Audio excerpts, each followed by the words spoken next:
Well, we are honored to be joined by Michael Mendez at Marymount Manhattan College. Michael has a BFA from the University of Arizona, RIP. He originated the role of Fatty Arbuckle in the Broadway production of Chaplin, and also other New York City credits like Fat Camp the Musical off Broadway and many more. He's currently working on his MFA in directing at the University of Idaho, where we hear he's in his final semester.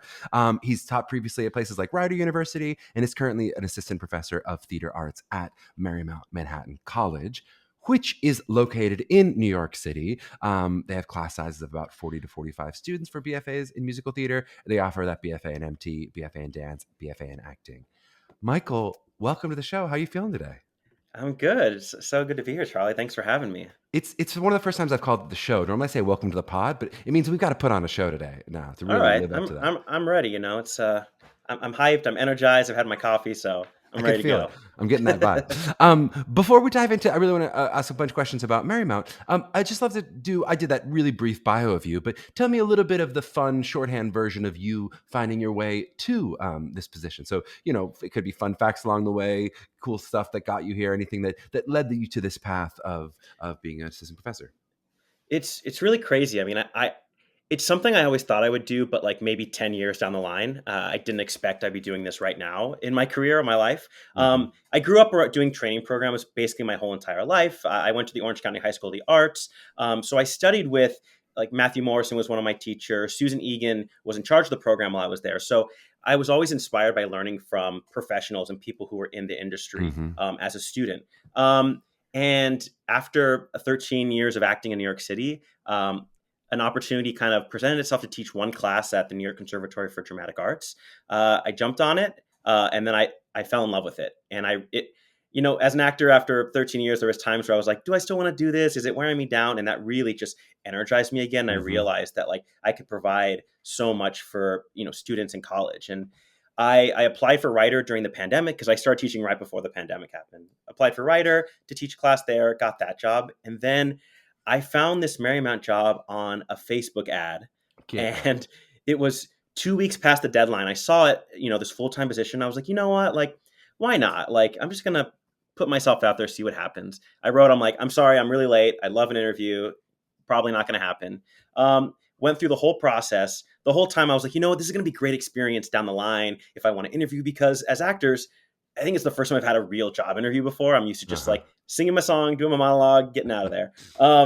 And then they took a chance on me and hired me. So now I started as a visiting instructor of musical theater, and now I got promoted this year to a tenure track as an assistant professor. So So it's been cool. wild. That's so cool. Yeah, the kids rarely hear the advice. Spend more time looking at Facebook ads. So that's really good. No, but I really love the point of how much they inspire us. I mean, I say that all the time as a coach, and so many of our coaches say that of like we get so much from teaching this age group, especially of like there's so much it's hunger and passion, and it reinvigorates us. I feel like I'm such a better actor now after teaching for the last couple of years. I'm like teaching things. I'm like, oh yeah, I should go back and do that in my own Yeah, work. I'm I like, got to hold great, and myself I'm like, accountable to really, that. Yeah, yeah, I'm so really true. noticing the difference. It's great. Well, so okay, so let's get into Marymount a little bit. So tell me from your experience in the past couple of years of teaching, you know, what do you see that sort of differentiates a Marymount student? What do you think makes someone sort of a quote unquote this person seems like they feel like a Marymount kind of kid? Students who are extremely passionate about their art and about social change, uh, and ready to live in like a big, diverse, artistic city. For a lot of them, it's New York City is unlike anything where they came from because we take Hmm. a lot of students outside of New York. In our program, the majority of this school is based on arts programs. Uh-huh. And so the students who want to be surrounded by a community of artists in all their classes while living in a city that celebrates art and culture. I think our students are creative change makers. They're curious, they're energetic, and they want to make opportunities for themselves and not wait for someone to open the door for them, which I love. I love how they're constantly creating, they're putting on new works, they're collaborating with each other. So I think students who really want to collaborate and put on their own work and perform at all the different venues throughout New York City, such as 54 Below and Green Room 42. Those are the type of students who tend to join our program. I love it. And tell me a little bit about the training in terms of, so that you come in, you're curious, you're excited, all those things that you sort of think makes up a Marymount student. What are you learning freshman, sophomore, junior years? So what are you what is that progression, maybe especially as a musical theater student, skill wise? So in their first year, they start with the script analysis class in their first semester, really breaking down scripts as well as the fundamentals of acting classes. Every semester, they get every student gets 14 private voice lessons, and then we have what we call daily dance. So our students are dancing Monday through Friday from 9 a.m. to 10:20 Hmm. every single day. Two ballet, two jazz, and a tap. And then we also have a fundamentals of musical theater course. So they're learning musical theater history in that course, as well as some piano skills, theory skills. And a new course, it was actually part of my interview. And in my interview, they were like, what are some courses that you think we should add? And we're actually now adding it this semester for the freshmen, which is going to be a musical theater ensemble course where they are learning to sing in harmony and then putting those numbers on their feet and learning choreography skills and basic collaboration skills in their freshman year. Sophomore year turns into more scene study. Then we start our acting through song classes, as well as they continue with their dance and voice lessons. And then junior year, we get into musical theater scene study. All that building up to their senior year, we're really focusing on book building and just getting them ready for the business and all those classes. I love that. So that ensemble class sounds so like, it sounds like the kind of thing of like, what have I learned from the business that actually would be helpful to bring to students? Because I think about that a lot. You hear that in like sports stuff sometimes of like, what is it to kind of figure out how to be a role player and how to collaborate Yeah. within the experience of being, I'm not the star, I'm in Music Man, but it's about Hugh Jackman in this moment. So how do I figure out how to support that and be, it's like, we don't really have classes in that. That normally tends to be something you just learn from experience. But that's really cool. Absolutely. And I just directed the main stage show. We did Carrie, and so many of the students in the show, they were like, I haven't sang in like a group in since high school. And I'm That's like, right. and that was really, I'm like, great. This is going to be a great experience to learn early on in your training here. It's so true, so good. You kind of mentioned you flirted with that kind of opportunities in New York City, and it's a big thing of a lot of people who want to go to school in the city. It might be because they do have visions of freshman, sophomore, junior year. They're doing work outside the school. How does that work with school in terms of, let's say you were to book a show or book cabarets or different things like that? How does the school interact with sort of students who want to do work while they're in New York City? So it's tricky. I mean, obviously, we want your focus to be on the education. We really encourage summer auditions and things for the January term or during the summer. And since we're in New York, all the theaters come to us, so we're able to have our students go to those auditions. As far as Hmm. other projects, well, you have to submit permission to audition, and a lot of that we tell them is because there's so many different companies in New York, and some are great and some Uh-huh. are a little sketchy. So we know those companies, and then we can make sure if this is something that's going to be a legit good experience for you or not, and can help guide if it's going to conflict with school or if it's something you can do. So a lot of these cabaret shows, these 54 below shows, the commitment is so small. It's going to be 2 nights and a weekend performance. We're like, great, absolutely. Like you should be Hmm. getting out there, getting yourself on tape so you can put that online, put that on your websites. Those things we highly encourage. And then select things. Obviously, if it's a big Broadway show or a big tour off Broadway show, we'll have a conversation and be like, look, you can go, but then let's have a conversation. But for me, I'm like, I get it. If you get that job, I'm going to tell you, go take that job. We'll put you on hold, and if you want to come back after, like absolutely, and Hmm. we'll see where your career takes you from there. But we're not gonna hold you back. We know why a lot of our students are here and choosing our school. Hmm. Totally makes sense. You mentioned the kind of different disciplines and different classes in each of them. Do you feel like Marymount has a focus? If you were to say, "Hey, we tend to be more focused on music, or focused on dance, or focused on acting," is there one of the three? If you're going to kind of call those the three pillars of musical theater, is one of them a little more emphasized than the others? I would say it's very balanced. I mean, and that's something we're still looking at is how I, as a new faculty, and as we are planning to change curriculum over the next couple of years, I want to move into bring in a little bit more acting into the program as Uh-huh. far as requirements. Like we have a ton of electives in acting that go beyond what you're required to take. But right now, like for musical theater majors, for example, you're not currently required to take screen acting. But for me Uh-huh. as an actor, I'm like, that needs to be a requirement for us. So Uh-huh. that's something we're building towards is adding certain requirements for acting. But because of our daily dance, that, they're dancing every single day. They're in voice lessons all the time, and we have at least 1 to 2 acting classes required for them every semester. That I feel like it's really well balanced. And they're getting equal time in all three currently. And talk to me. You mentioned the change maybe from required to non-required, or non-required to required with BFA MTs with screen acting. What other changes are you thinking about? As you mentioned, you're sort of saying we're making some curricular changes. Like, what kind of stuff? You don't have to tell me all the secret sauce, Yeah. but what kind of stuff are we moving toward as you keep shifting? So right now, every program has different credit requirements, and we always tell our students, like, we are not a conservatory. We are a liberal arts program. 60 credits are required performance classes for the BFA.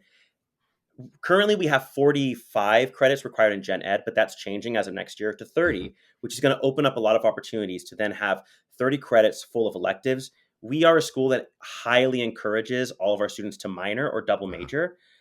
Or if you don't want to do that, then you can use those 30 credits to do all performance-based classes. So as we're trying to develop, if we're going to add the 60 to more of like 70, 75 for our program, I'm really looking at screen acting, having at least 2 full semesters in the senior year of those being required classes. I'm also looking to add a full course in pop rock just for a full semester. As we do that work now in some of our classes, based on what we're doing out there in the industry and what I'm auditioning for myself, I'm like, we could use a whole semester working on this material because it changes. What I was teaching in pop rock 5 years ago is so different to what I'm teaching now in pop rock. So that's something we're really looking to hopefully develop and add as a requirement in the next couple of years. So that's just a few examples. That's beautiful said. We were saying 10, 15 years ago, oh my God, the industry is so much pop rock. And it's like, we still, like, you would not, I'm amazed by how much more it is still, how much it's continued. You look at Broadway shows, I'm like, it is all pop rock now. It's all, yeah. Which, that may change 10 years from now. There could be a bunch of revivals and different that, could totally shift, but certainly right now it seems like the direction it's going. Talk to me a little bit. You mentioned outside of the theater program, what kind of credits you can get from the college. Like what kind of minors, or if are students ever getting double majors, what kind of opportunities do they have educationally outside of the theater program? So within our, at least, theater department itself, what we really encourage our students to do in their sophomore year, because they don't have to decide until the end of their sophomore year. Most of them come in and are like, I just want to do musical theater. And we're like, great, just give it some time. And I know that's going to change. So we all have students that we advise as full-time faculty, and we all tell them, take an elective in something you're interested in. Take an elective in playwriting. Take a dance elective. Take an arts administration elective. And then if you love it, then let's add a full minor to it. And now you're already getting some of that credit. So a lot of our students do arts administration. They do dance, they do music. And then we have some that double major in business, environmental studies. Really, the options are open, and we allow them. We love to say we're a school of options. And that we have so many, and we want you to take other courses besides just musical theater courses. It just makes you a better actor. It's to learn about politics, to learn about art, to learn about religion. It just, you can open up your mind as an actor. So we try and help you make those decisions and give advice on that. But really, we have, 30 things you can minor in and so many things you can double major in. I love it. You mentioned acting, or requiring some acting for musical theater majors. How about those acting majors? How do they interact with, overlap with, synthesize, if they do at all, with the musical theater majors in terms of their tracks? So their first 2 years, they are all of our BFA acting and BFA musical theater, they're all combined together. So they'll take their 4 core acting classes intermingled with each other, as well as voice and speech. Those will also be intermingled. Theater history, they're intermingled. The only things they have separately are the specialized acting courses for the BFA, and then the musical theater courses for the musical theater. But it's something that didn't used to be that way, and it's a change they made a couple of years ago. It's what I did when I was in college, and I love that I got to work with acting majors and work with different people, and not just be. And because our program is large, every semester you're locked in with a group for a year, but then every year you switch and are with new colleagues. So you're not constantly working with the same actors every year. Super cool. And then you mentioned dance every day. How does that work with leveling? So of the 40, 45, whatever the number in the class, how many of them are in the same dance class versus how are you leveling them, if at all? So as soon as they arrive on the first day, we do a dance placement. That's really just about making sure that everyone's in a level that they're going to feel comfortable in and not be overwhelmed by, where everyone's at, because, everyone's in a different place. And then dance classes, it can be 12 to 20 people, depending on how big of a studio we're using for that. And usually we have about 4 to 5 different sections per year. And every year the teacher reevaluates. So if they feel like, look, this student really excelled this year, let's move them up to the next level. We also don't say like, you're in this level, because we don't want people to feel like, oh, I'm in the lowest level of 3 class. out of 5. Yeah. Yes. But we all figure it out. All the dancers are like, oh, I'm in the bad level. Yeah, they can. Sometimes they do. But We also do what we call dance share at the end of every semester, which is one of my favorite things at the school, where we all go to the theater and every single section of dance, and we have like 18 sections of dance. They all get up and perform a number that they were working on all year, so we can all celebrate their work as dancers and what they've been doing every year. And it's a really exciting, one of my favorite parts of every end of semester. I love it. Let's talk a little bit about preparing for the launch into the business. So already you talked about some of these wonderful classes that you've added in that are kind of really business specific. I think it's really smart. But as you think about the end of graduating senior year, and if there's going to be a showcase, and if there's going to be industry representatives, how are you preparing the students for those years after graduation? So this is my first year. I'm teaching one of the senior professional prep courses this year, which has been great. I'm working on my syllabus right now because we start on Monday, to kind of how I want that second semester to look. Something that I bring to every class, which is not required in the syllabus, because I do think, at a lot of colleges and at our colleges, like, you don't really get that auditions course until your senior year. Mm-hmm. But yet I expect students to be auditioning for summer stock starting in their freshman year. Mm-hmm. So I teach sophomore, second year musical theater technique, where we're learning that basic acting the song. And I always add in every single course at least 2 or 3 weeks of some kind of audition prep, audition skill to my work, because I really want them to start knowing how to do that early on and start developing those cuts and what they're going to use and how to walk into a room early. So it's not like they're getting to their senior year and being like, I have no idea how to walk into a room. I expect that they've already done it at that point.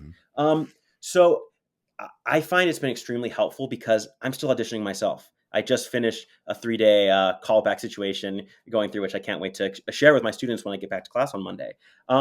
So I'm really able to give them a hands-on, like, this is what's happening right now. And now we're really back in person for things. I mean, it's crazy. I was at Pearl Studios yesterday, and I'm like, wow, everything's back in person now. It's really happening again, which is great because my students have gotten so comfortable with self-tapes. And I've really been trying to get them, because you have to learn, like, my performance on a self-tape is different than the performance in the room. Yeah. You have to bring less when you're on self-tape. You got to bring more in the room, and really getting them to understand those differences, because they're all now making these really tiny, small choices that I'm like, it's not going to work when you're in a giant studio space. Yep.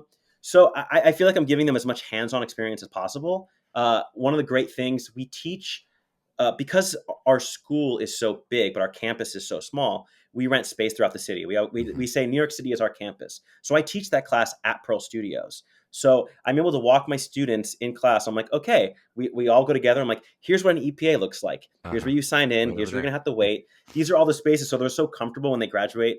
I felt like when I moved to New York, I was just like, I don't know what I'm doing. I don't know how to sign up for anything. So I feel like I'm giving them very hands-on, like, this is exactly what to expect and what it's going to be like. And they seem to be responding really well to that so far. And I feel like my students are so prepared to graduate, at least to put themselves out there, and they're going to be ready to audition in a couple weeks. And then what about that other side of things of, like, of opportunities to meet agents, managers, casting directors, and then maybe the interaction with those business representatives? How do you attack or handle that kind of thing? So we do a lot of master classes attached to this course in your senior year every Friday as a master class. So we're bringing in, all types. We're bringing in people from Actors Access, people from Equity, different agents. We have a lot of alumni who are agents and casting directors. So they come in and do a session with our students and meet our students there, as well as our showcase that we do at the end of the year.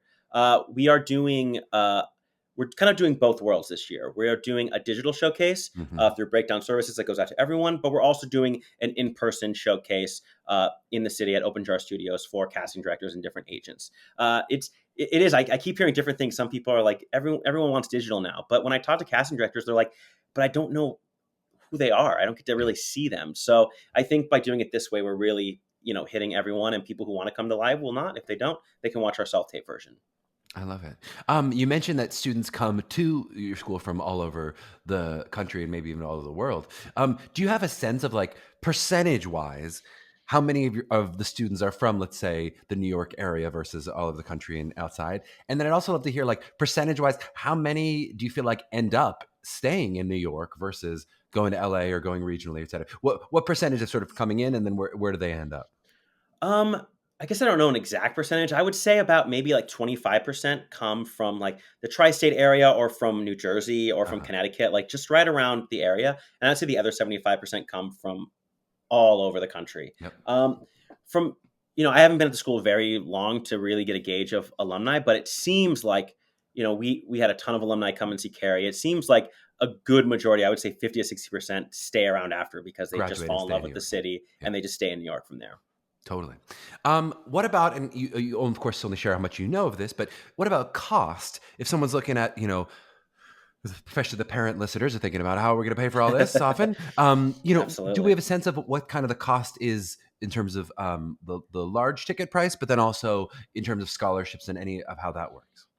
I don't know the exact price per year. I know that we are one of the cheapest private colleges in New York City. By cheap, obviously in New York City, everything's Yeah, expensive. So in relative that cheap. stand, Yeah. scholarship wise, we offer a lot of scholarships.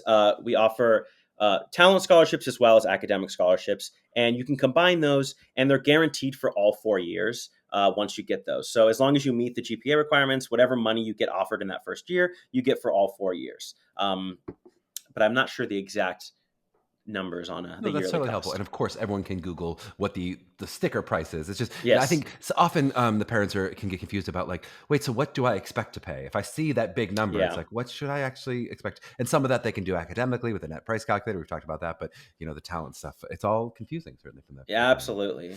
Absolutely. What do you feel like is a kind of best kept secret about Marymount? What's something that you go, I wish I'd known this maybe before I came, or I wish more of my students had known this, or they maybe are discovering it Hmm. as they hit freshman year. What's something that's kind of like, oh, this is surprising given what's out there about Marymount? I think one of the cool things we do that I discovered when I started working there is we have uh, one of our gen ed classes is called New York City Seminar, which is classes that count as your gen ed that are all New York City based type of classes. So we have different topics that you can take, such as like eating in New York City and backstage in New York City. We are going backstage and learning about theaters, immigration in the city, learning about the parks, and all these classes. You'll be in your class and then you'll go out. They're all about branching out. So you're learning about the city and actually going out there in your first year because a lot of students move in are so nervous about being in New York City. Mhm. So we're helping them explore different areas and learn about the culture and the history of the city, which I was like, oh, I wish I had a class like that. That was a gen ed requirement. So I think that's one of the amazing things that we offer. And I think just the advantages of being in New York City early in your career, I tell my students, I was like, by choosing to come to Marymount, your career's already started because people are already able to see you and watch you. You're already, and we're encouraging you to go out there and have people see you at 54 Below. We had a student that was in Cary just get signed by a manager who was an alumni who agents and managers are coming to see our actual productions Uh-huh. and meet with students after and are signing them there before they even get to the showcase. So, I didn't think about that as much when I was applying for schools. I'm like, oh, what would be that advantage of being in New York City? I'm like, oh, you can start casting directors and people are already going to know you if you're putting yourself out there before you even graduate, which is a huge advantage. Totally. And do you feel like often we'll talk about that exact pro and then the kind of con of it. Do you feel like you sometimes see with your students the con of like students maybe who aren't ready to be seen by managers and that you go, actually, if you do think you need a little bit more of a bubble, this might not be the school for you? Is that something you ever actually see in your students? You go, oh, I'm not sure they were ready for this moment. Yeah, I mean that can happen sometime. We have a lot of students who come in and are just like, New York City is not for me. Like, I want to Uh-huh. be in a small town. I'm like, great, then let's find a place for you and let's have that meeting because it's true, it's not for everybody. It's Yeah. really a different lifestyle, and our students either thrive right away or you really see them struggle. And we talk about them. Some of them switched out of musical theater into it. We're allowing you to switch into acting if you decide like, hey, this isn't for me right now. Uh-huh. And then some students transfer out and it's not because of the school. A lot of the times it's because I want to move back home or It's the I want to city. Yeah. go a different college experience. Yeah. Yep. Yeah, that's a huge thing. All right, this was fantastic. We're going to take a short break, and on the back end, we're going to talk a little bit about auditioning for Marymount. So back in a flash. All right, we are back with Michael Mendez. We're going to chat a little bit about auditioning for Marymount. I'd love to start with the general and kind of awful question of just what do you think makes a great audition? What's something that you go, if I see this audition, it makes me go, I love this student. I want them to come to school here. Students who really just are comfortable and understand who they are as a person already always really stands out to me. We're always looking for really unique individuals who are just there to have a good time and are not, stressed out by the situation. I know it's really hard. Most of them are Mm-hmm. stressed out no matter what we do. Um, and ones who are just ready to have a conversation and can chat about their lives. Like I spend a lot of time in when I can one-on-one just to like have a conversation so I can learn about them as people and what they're looking for and what they expect out of a program. But just being yourself, which sounds so basic and so easy, but a lot of people walk into a room and freeze up and become somebody that they're not. And I'm like, "Ah, I Uh-huh. just want, and I try before to always like, do an info session or speak before if we're doing an in-person thing, just to kind of like loosen up the mood because I'm so casual. I like, and I also, I don't seem that far removed from doing this myself, Uh-huh. even though it's been quite a while. But like, I remember what that's like. So I just try and make them as comfortable as possible. Um, It's such a good advice, and I love that you do that for them, that you try to talk to them. It's often what I tell people of like, listen to like, even if it's 10 minutes, listen to 10 minutes of me talking to the person you're about to audition for, just to get a sense of their vibe, like to make yeah. them feel like a real human being, as opposed to the person who's like, oh God, you're an auditor who's judging me. When you're like, Yeah. if you listen to Michael, you cannot be like, oh, I should be really like stodgy for him. Like, it's like, no, clearly he's loose and fun and casual and all the things you're saying. What about any kind of red flags? Anything you see where you go, oh, this maybe is not the right student for me when I see this present in an audition? Um, I think something I'm noticing, I mean, this is only my second cycle of auditioning. I actually was just in LA doing some live auditions, which is great, is because there's so many BFA programs now and different opportunities, students are auditioning for, 20 plus schools sometimes, which I get. But it's very clear to me the students who are actually very interested in our school and the Uh-huh. students who are just like, I just applied for a school and here's this audition. I don't really know anything about you. Right. So that's usually a red flag to me because it's hard to pin down a class when last year we saw 1,300 people for our program. Mhm. So I'm really looking at people who actually have taken some interest in our program, who have actually done a little research and looked into it. So I know I'm like, oh, we might not be your number one, but we're at least like somewhere on your list where you're going to consider coming if we accept you into the program. That means a lot to me. And Yep. there's some that I ask questions and I'm like, oh, you have like, you just know it's in New York. If New York's the only thing Uh-huh. you can say is it's in New York City, that's usually a red flag for me. I'm like, I don't think you're taking us seriously at this point in the process. And that's meaning that you might then say no to someone who you go, "You are so talented, but I just Yeah. don't think you're that necessarily interested in me, and I don't wanna be just a backup to you. I don't wanna be a just an easy yes Yeah. that you keep in your back pocket." We also get a lot of students who have agents or because already have representation because they're like, oh, I want to be in New York. And I have really good conversations with them because I really want to figure out, are you just moving here because you want to get to New York and audition Uh-huh. here? Because again, I don't want you to take a spot of someone who really wants the education and 4 wants to years. learn Yep. here. And Yep. it doesn't mean we won't accept those students. We definitely have before. And I'm like, have you talked to your agent at all about, what this process is? And most of them are like, no. And I'm like, you got to have that conversation. Uh-huh. Like you got to, start talking to them and figure out like, what do you want to do? Mhm. I love it. I'm gonna ask you my favorite question, which just is, if you had to estimate, you mentioned that conversation that you have often with students, how much, if you're trying to get to a yes or a no, or maybe even a yes, no, or a maybe if there's a waitlist pile, Hmm. how much of that decision is based on the songs, monologue, talent that you're seeing in the work versus how much is based on the kind of human being that you're meeting, whether it's in the interview or an adjustment, any of those kind of intangible stuff? To me, it's kind of 50-50. It's I it's one thing I tell like advice to students is like because we ask for two cuts and a monologue for our auditions, and a lot of the times I don't see all of it. Some like I saw this girl in LA. I had her sing one song. I gave her an adjustment because I like to work and see how people work, and then Mhm. I just talked to her the rest of the time, and she got accepted. Mhm. And But she's like, it "Mom, it was terrible. He didn't exactly even show my see my monologue." Yeah. I've had students on we do live Zoom auditions. I've seen them cry when I'm like, they're like, "Oh, what about my monologue?" And I'm like, "No, I'm good, thank you." Like, I saw all I need, and I see them starting to cry, and I'm like, "You got in. Like, Yeah, you're don't already worry. in. Like, It's I okay. love you." Like, so it's don't make those decisions to yourself of like what our process is because some people I need to hear all three because I'm like on the fence, or I'm Uh-huh. curious to see what you're gonna bring. Some I know after one thing, I'm like, I really like your talent. Now I'm interested to see how you are in a conversation and what you're like and making that decision. So it's really 50-50. It's really, depends on the person.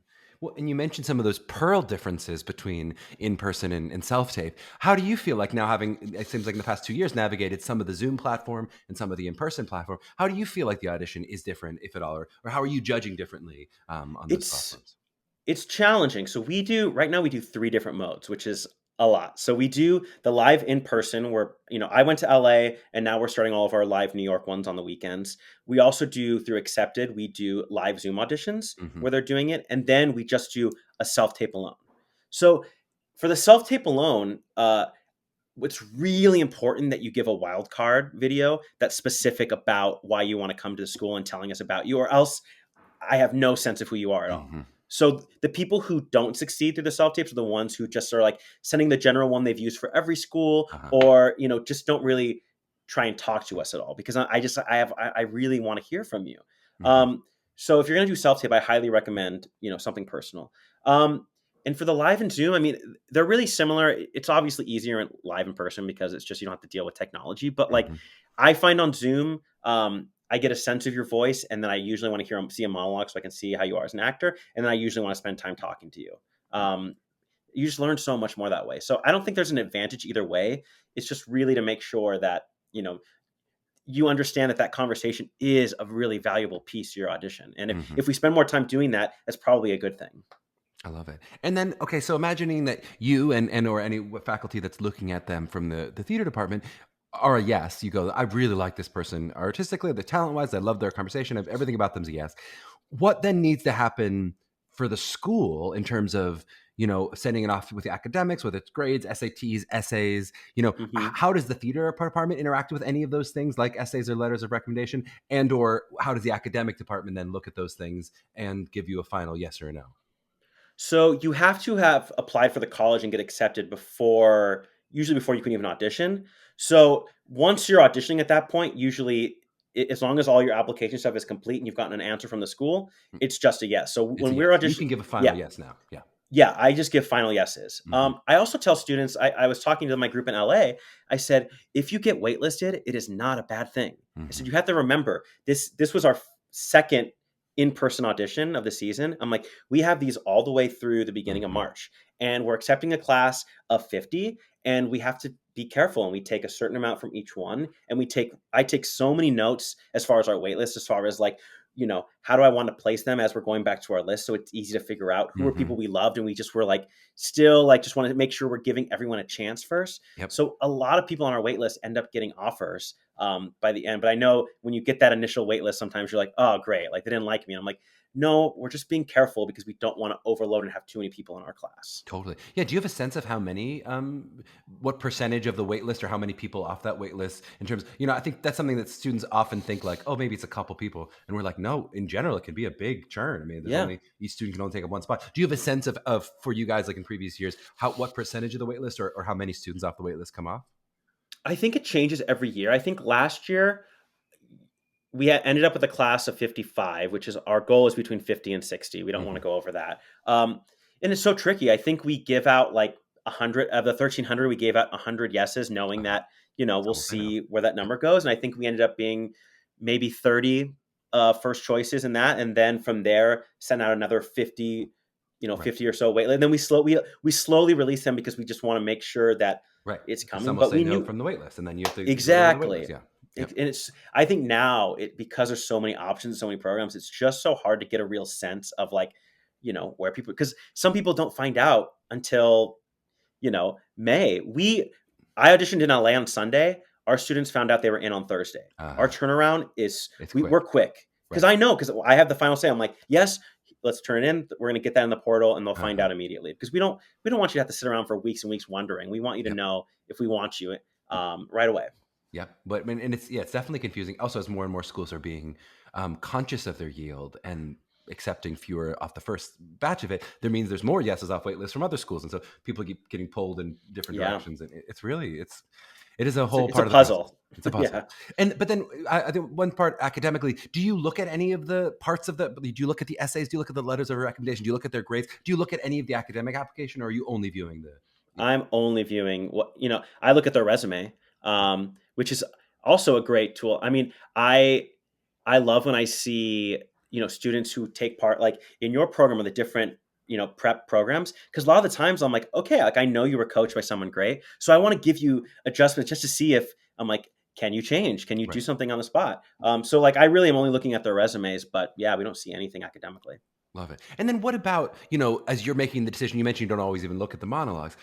What are you if you're viewing, singing talent versus song acting talent versus Hmm. monologue acting talent versus dance, in terms of if that factors in at all, Hmm. how do you kind of weigh the questions in terms of is do they getting different scores in different disciplines? Is it more of a holistic yes or no? How does the artistic yes come to be? So we do a score in both, like, musical theater and acting, as far as like their vocals and acting. Um, I'm a storyteller first. I'm an actor first, so I can tell when someone's singing their song if they really understand the story and their talent, and they have a really good sense as an actor. If I don't, if I can tell, I'm like, oh, you have a good voice, but I don't think that was the best performance of the song, then I'm going to want to see the monologue because I want to see Uh-huh. how you are as an actor in that case. So that's usually when I don't do that. Dance wise, it can only help you. It does not hurt you at all. We don't for self tapes and for the Zoom, they don't have to do a dance. Uh-huh. We ask that if you are a strong dancer, include it in your wild card because that is a benefit. For the in person, they dance, and I only hear about the dance call if it's someone that our professor of dance says is like exceptional. Uh-huh. Just so we can keep that in mind as we're watching their audition. If they're an exceptional dancer and I see them like, oh, you seem really trainable, like great, you're someone we're gonna want. Uh-huh. Uh-huh. But otherwise, like, we don't dance. We say like, if you're not a dancer, that's totally fine. It can only help you. It cannot hurt you at all. That's really cool. I'd love to talk a little bit about, I know you've only been in the school. You said now this is your third year? Second year. Your second year in school. So, you've really come in at a time of turbulent change in the Yeah. educational world. Yeah. We mentioned some of the specific academic changes, but, how do you feel like the school, or at least your experience of, education in general, how do you feel like it is adjusting from, sort of the trauma of 2020 in terms of what it was, Yeah. both with COVID, but then also with George Floyd, and how is the academic community, or specifically Marymount? How are you guys adjusting to any changes that you feel like need to be made? Yeah. So, like all schools have been going through, a hard time. And I feel like I came in as part of the changes that the school wanted to make as new faculty. I'm one of four new full time faculty. Um, that are diverse, BIPOC, and to bring more a diverse faculty to the full time because we have a lot of adjuncts, but there wasn't a lot of full time faculty before that could speak for our students, which has been one of my favorite parts of teaching. Is I'm from LA, I'm a Latino actor, and getting to work with Latino Latinx students. A lot of times, like you're the first teacher I've ever had Mm-hmm. that like knew anything about my experience. Mm-hmm. Um, I had a student make me cry on like one of my first semesters who I was doing a role project with them. I'm like, what do you want to do? And she was like, I feel like all I've ever been told I can play is Maria in West Side Story. And I was like, well, what do you want to play? And she was like, I've always dreamed of playing Eliza Doolittle in My Fair Lady. I'm like, let's do it. And like did such amazing work working on the character. On her final day, I was like, what are you going to tell us what your role and why you chose it? And she was like, I've never had a teacher that knew my background and where I came from, and that like actually believed I could do something outside of the box. And like I like law. I mean, it really solidified. I'm like I'm doing the right thing, and I chose the right profession. And our other new faculty that we hired are fantastic. They're so smart and offer so much. And the four of us are really working and trying to have conversations with each other to be like, okay, how can we keep growing this program and making it a really inclusive space for everyone? Mm-hmm. And also the faculty, our chair has been so amazing and really, takes the time to work with us and is allowing us to also work outside in the business. One of Uh-huh. our full-time professors, Jess Mill, she just booked a Doll's House on Broadway. And they were like, that's an amazing thing for us in our school. So she's able to keep her full-time position, go be Jessica Chastain's best friend, and then Mm. bring that education right back to our program, which I think is so unique. And I'm so grateful for the school to let us still be artists as well and teach full time and be a part of the classes. It's so cool. Jesmel, who went to college with me, she was a couple years ahead of That's me what I here was as well. wondering if you went Well, to school. yeah. I mean, she's amazing. Yeah, that's so cool. I mean, that's great from the university. I mean, a lot of schools talk about we have actively working faculty, but it's like, are you going to put the money where the mouth is to let that really happen? Is actively working mean just in the summer I sometimes do a commercial, or does it mean I'm really working in the business? Yeah. I'd love to just end with any advice that you have. You said it's been a long time, though. It looks, if anyone's watching the video, it looks like it was just last year you did this process yourself, of course. But to any of those prospective students who are kind of beginning their journey, let's imagine maybe it's a junior, because anyone listening now who's a senior really would be partway through or Yeah. most way through their journey. Any juniors who are beginning their journey, like what would your advice be to go? I'm just starting to look at this process. I'm not sure exactly, what I should be doing in this process and what I should be looking for. What would your advice be to those students? Start figuring out what you love to sing and what you love to perform, and work on those pieces now so that you don't feel the pressure of like it's so obvious to me when someone comes in. I'm like, your teacher told you to do this Hmm. for your audition, and someone who came in is just like, I just love this song. I just love performing this piece. I don't believe in do not sing list or do not. I'm like, at this point, do what you love to sing, because that's going to bring the most joy out of this Hmm. experience. This should be a fun experience.